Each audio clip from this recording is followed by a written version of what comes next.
Is a cuttlebone just a chew toy or a lifesaver?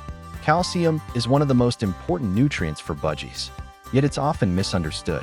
In this script, you will learn why calcium matters so much, how cuttlebone helps when it's not enough, and how to use it safely. I am not a vet. Always confirm any diet change with a qualified avian veterinarian. What I do is study research and reliable sources to bring you the most accurate guidance possible. We will cover why calcium is essential, how much calcium budgies need, what cuttlebone is and how it works, the best way to provide it, the risks of too little or too much, and a simple checklist you can follow. Calcium is not just about bones. In budgies, it supports skeletal strength and continuous bone remodeling. It controls muscle contraction and nerve transmission. It allows blood to clot and many enzymes to work. It is also the key mineral for eggshell production in females. During egg-laying, hens mobilize huge amounts of calcium in a short time. Birds store extra calcium in a special type of temporary bone called medullary bone, but those reserves are limited. If diet supply is too low, the body runs short.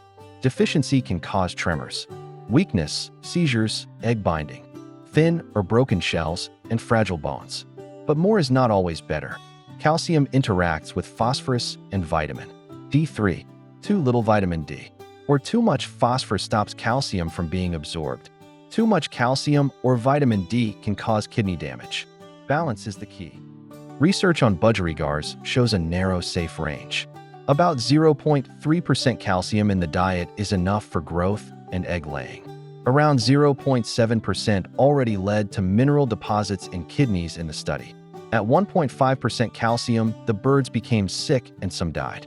Diets below 0.3% caused weak bones and poor egg hatch. This means budgies need enough calcium, but not excess.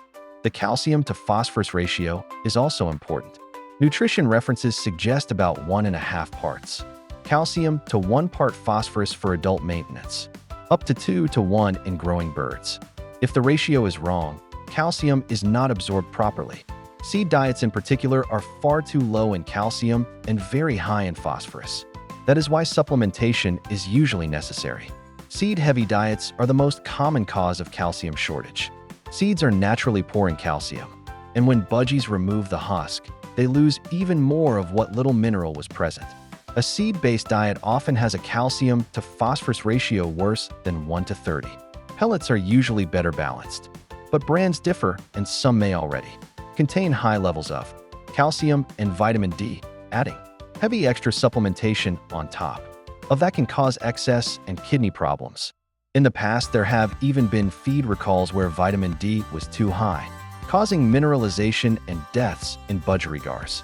So the safe approach is to use a balanced diet as the base, then provide controlled access to extra calcium rather than guessing. Cuttlebone is the internal shell of the cuttlefish. It is made mostly of calcium carbonate in the form of aragonite and is light and porous. Birds can easily scrape small pieces off. It is usually around 80 to 85% calcium carbonate with small amounts of other minerals. For budgies, cuttlebone offers a way to self-regulate intake. When they need more calcium, they peck at it. It also provides enrichment and natural chewing activity. Some minor beak scuffing happens as well, though it is not a substitute for beak trimming. Limitations exist.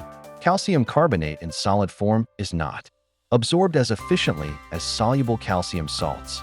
Some budgies ignore cuttlebone completely. If the diet already has high calcium and vitamin D, using a lot of cuttlebone can push levels too high.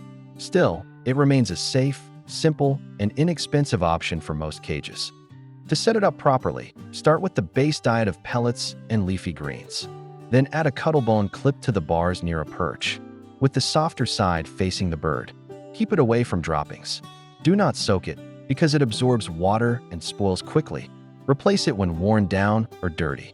If the bird ignores it, scrape a little powder onto moist food like chopped greens. Other calcium sources can be used too, such as mineral blocks, sterilized crushed eggshell, or oyster shell. Powders with vitamin D3 should only be used when needed, since too much D3 increases risk of soft tissue calcification during egg laying. Hens often need more bioavailable calcium than cuttlebone provides. In such times, Avian vets may recommend soluble forms or direct supplementation. Always confirm before dosing, because small birds are vulnerable to overdose. Signs of calcium deficiency include trembling, weakness, poor coordination, seizures, soft bones, and thin or broken eggs. Laying hens may show egg binding. In chicks, poor growth or deformities may appear. Signs of too much calcium or too much vitamin D include mineral deposits in the kidneys and other tissues, kidney damage, and eventually death if intake is very high. The Budgie study showed that levels around 0.7% already caused kidney deposits, while 1.5% was lethal. This is why guessing is unsafe. If problems appear, stop extra supplementation. Check diet labels, ensure hydration, and get veterinary help. Blood tests or imaging can confirm levels. Checklist for safe calcium use. Provide a balanced pellet and vegetable diet first. Use seeds as a treat, not the staple. Offer CUTTLEBONE-free choice, with the porous side outward. Do not soak it and replace when worn. Scrape powder on food if the bird ignores it. Use other sources like eggshell or oyster shell if needed. During laying, ask your vet about soluble calcium. Watch for signs of both deficiency and excess. In short, calcium is vital, CUTTLEBONE is useful, but balance matters most. With a smart setup, your budgie will have strong bones, safe egg laying, and a healthy life.